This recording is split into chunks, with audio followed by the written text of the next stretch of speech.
से कपड़े उतारकर एक एक कर धोने लगता है। साधु बहुत देर तक देखता है कि मंगलू तन मन से इतनी ठंडी में मेहनत कर रहा है।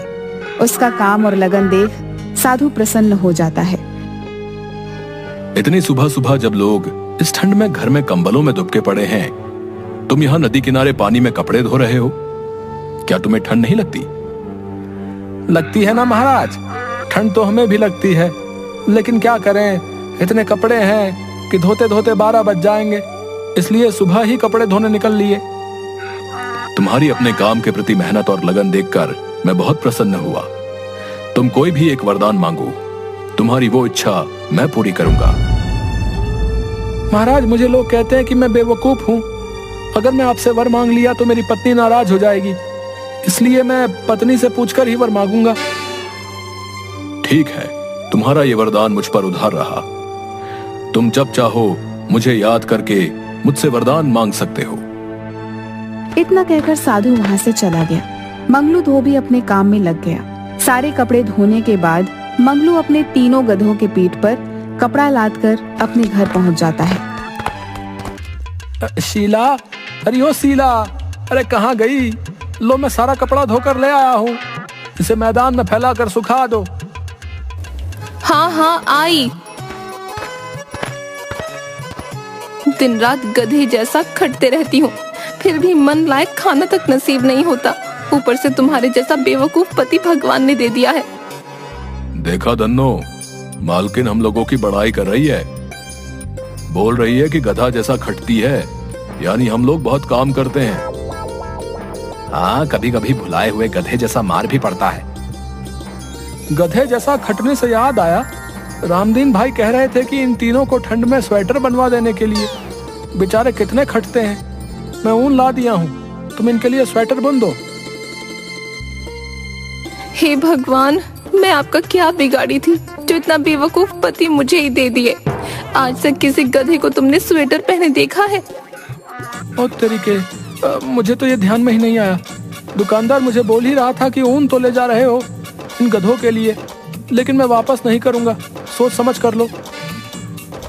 मैं तो उसी समय मालिक से बोल रहा था मालकिन कि रामदीन आपको बेवकूफ बना रहा है, लेकिन मालिक हम गधों की भाषा समझ ही नहीं पाते।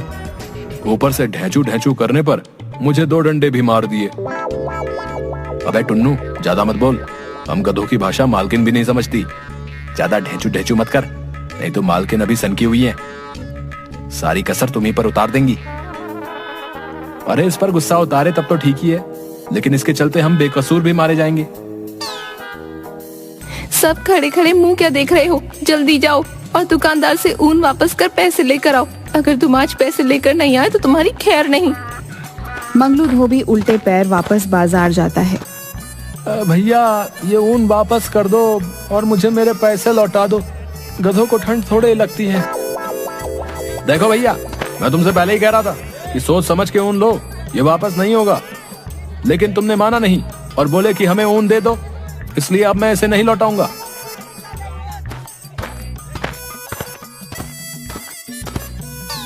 मंगलू धोबी ऊन लेकर वापस घर पहुंचता है। उसके हाथ में ऊन देखकर शीला का गुस्सा 7वें आसमान पर पहुंचता है। वह मंगलू धोबी को खूब खरी खोटी सुनाती है। अरे क्या हुआ शीला, क्यों बेचारे मंगलू को भला बुरा कह रही हो? ये इतना बुद्धू है कि कोई भी इसे बेवकूफ बना देता है। रामदीन भैया के कहने पर गधों के लिए इतना सारा ऊन ले आया और स्वेटर बुनने को बोल रहा है। वैसे 4 गधों के लिए ऊन थोड़ा कम है, पर हमारे पास तो 3 ही गधे हैं। अच्छा, गांव के सभी लोग इसको गधा बनाते हैं और तू अभी भी इसे आदमी ही मान रही है। ठीक है, चलता हूँ। वैसे इस गधे से तीनों गधे ज्यादा स्मार्ट हैं।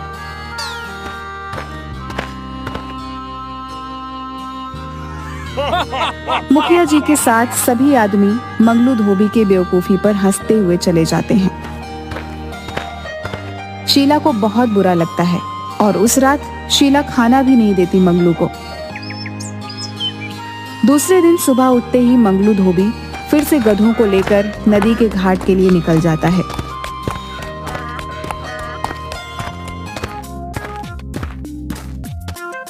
क्यों भाई, गधों को स्वेटर नहीं पहनाया है क्या? क्यों सवेरे सवेरे मजाक उड़ा रहे हो भैया? वैसे ही कल तुमने ऊन नहीं लौटाया, इस कारण मुझे रात में खाना तक नसीब नहीं हुआ। ऐसे ही मेरा मन खराब है। इन गधों के चलते मैं हमेशा सबसे सुनता रहता हूँ। देख रहे हो ना वीरू भैया, मालिक अपना दोष हम गधों पर लाद रहे हैं। क्या करोगे टुन्नू, हम गधों की किस्मत में गधों जैसा ही जीना और गधों जैसा ही मरना लिखा है। देखो मंगलू भाई, मैं एक सुझाव दे रहा हूं, अगर ठीक लगे तो कर लो, नहीं तो इन गधों के जैसे जिंदगी भर जीना पड़ेगा। हाँ भैया बताओ ना, हम भी इस गधे जैसी जिंदगी से तंग आ गए हैं। दिन भर काम करो, शाम को जाकर बीवी से डांट सुनो, बस यही जिंदगी रह गई है। तो सुनो, इन गधों को बेचकर एक बड़ा सा वॉशिंग मशीन ले आओ। उसमें तुम्हें कपड़ों को धोने में मेहनत भी नहीं पड़ेगी और ना ही सुखाने में, बल्कि जो टाइम मिलेगा उसमें तुम दूसरे काम भी कर सकते हो। कब तक बेवकूफ बने रहोगे? होशियार बनो, होशियार, समझे? बात तो पता है कि कह रहे हो भैया, मैं आज ही इन्हें बेचकर शहर से वॉशिंग मशीन लेकर आता हूँ। वैसे भी काम करते करते अब मैं थक चुका हूँ। वीरू भैया कह दो इनसे हमें बेचने की कोशिश ना करें, मैं दुलत्ती उलत्ती मार दूंगा तो फिर ना कहना। अरे अरे अरे, गुस्सा नहीं करते टुन्नू भाई, अब मालिक जो चाहे वो कर सकता है। हो सकता है हम लोगों को इससे भी अच्छा मालिक मिले।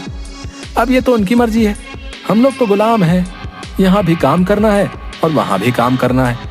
इतना गुस्सा अच्छा नहीं।